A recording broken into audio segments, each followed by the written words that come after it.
Since its establishment in 1965, the Greater Indianapolis Progress Committee, GIPSY, has been the driving force behind the public-private partnerships that transformed Indianapolis into a world-class city.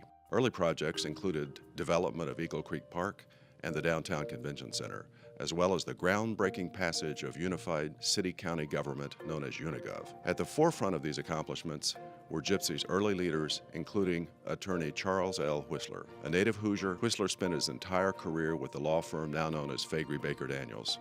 Throughout that career, Whistler generously volunteered his time and considerable talent to assist in improving Indianapolis. Chuck was a great guy.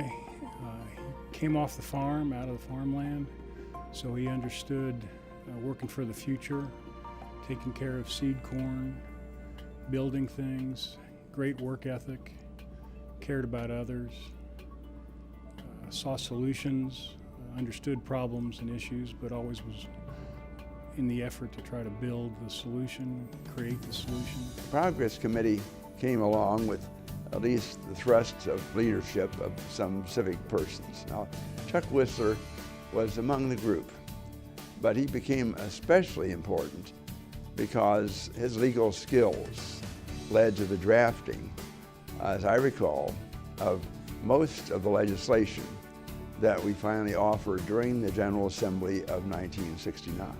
As Chuck Whistler was assisting in the transformation of the city, the Greater Indianapolis Progress Committee was gaining momentum as a bipartisan alliance of community leaders dedicated to improvement of the city. Today, GIPSY continues its role as a convener of thought, dialogue, and action aimed at improving Indianapolis and enhancing its image. With more than 100 members, GIPSY remains the driving force behind efforts that have made Indianapolis a world-class city. From improved race relations, to cultural and arts programs, to the new Eskenazi Hospital on the Wishart campus. The Progress Committee has really covered the entire waterfront, I think, in terms of the development of Indianapolis. At the beginning, it was really the very structure of government. But for GIPSY, there wouldn't have been Unigov. Then we got into a bricks and mortar phase, which we've really continued over the years, extending from the convention center to most recently our advocacy for the building of a new hospital for the most needy of our community. That has been the value of the Progress Committee and its leadership over the years, is to look at these community-wide issues with its broad-based membership and figure out the best way to get things resolved. That's what Chuck Whistler was all about. That's what the Progress Committee is all about. In honor of Chuck Whistler's legacy, GIPSY leaders presented the first annual Charles L. Whistler Award in 1983. Today, the Whistler Award is the highest honor that can be bestowed on a citizen who has brought together Indianapolis's public and private sectors for city improvement. When you receive an award from somebody who helped shape your life, it becomes very, very special.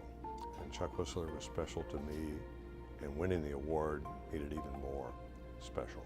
The award extends the recognition of the importance of the work that it represents, the importance of people trying to do leadership work that serves the best interests of the broader community, that takes on the challenges that need to be assumed, that provides imaginative and creative thought to the solutions of those problems. Chuck did all that, and it extends the recognition of the importance of that. And then obviously the anchor to it is the public-private nature of the recognition of the award. People working across sectors of the community to try to make things better for everybody. The name of each recipient of the Whistler Award is engraved on a bronze and granite monument located in the Charles L. Whistler Memorial Plaza outside the city market. As Indianapolis continues to develop, the Greater Indianapolis Progress Committee looks forward to presenting the Charles L. Whistler Award to those individuals who follow in Chuck Whistler's footsteps as servant leaders, inspiring others to dedicate their time and talents to the success of this great city.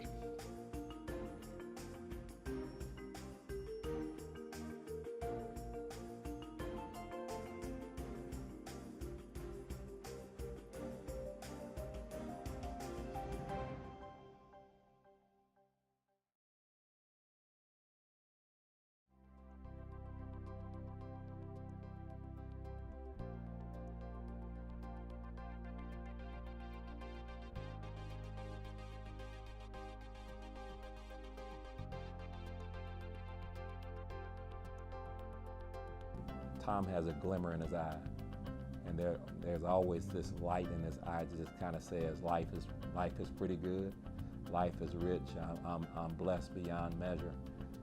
But he's never forgotten that there was this humble place, and there was a young boy in an inner city school, and I've had this young boy in an inner city school. I've had an opportunity to do great things in this city, and I've never forgotten it. Tom is an extraordinary record of making a difference in Indianapolis. He's always the guy that wanted to be sure that everything was done right, that everyone in the community was included. He wanted to be sure that we could have a way to pay for all the big ideas that everyone had. And he's been maybe the solid rock of the city for all these years since his days at the Chamber. But the thing that really impressed me and made me really pay attention to him is when the Chamber did, and I think they called it the gift or something, I can't remember what they called it, but it was this huge study about infrastructure, and it was back in the 80s, and it was a real awareness raising for the body politic about how important this was. And so I watched Tom, and I knew that he was the power behind it. I knew, he was the impetus, but he was behind the scenes, and he was letting his leadership shine and, letting lots of people take credit for it. It was a real study in leadership for me, and it made me really understand what a true leader is, and I was impressed with him. I chair the board at the Indiana State Museum. The board was going through a transition with the then director. Tom and I talked, and he said, basically that if I was unable to find someone, that to give him a call. And so, we went through a process, and by we, I mean Governor Daniels and his chief of staff, Earl Good, and myself, and the head of DNR. And we got together and looked at a number of candidates, and ultimately through that process came to the conclusion that Tom King was the best person for us to tap. He was gracious enough. Our attitude was that this was going to be an interim appointment until we could actually find a permanent leader for the museum. To our surprise, and perhaps to his, but maybe not so much to him, he loved the job and continues to love it today.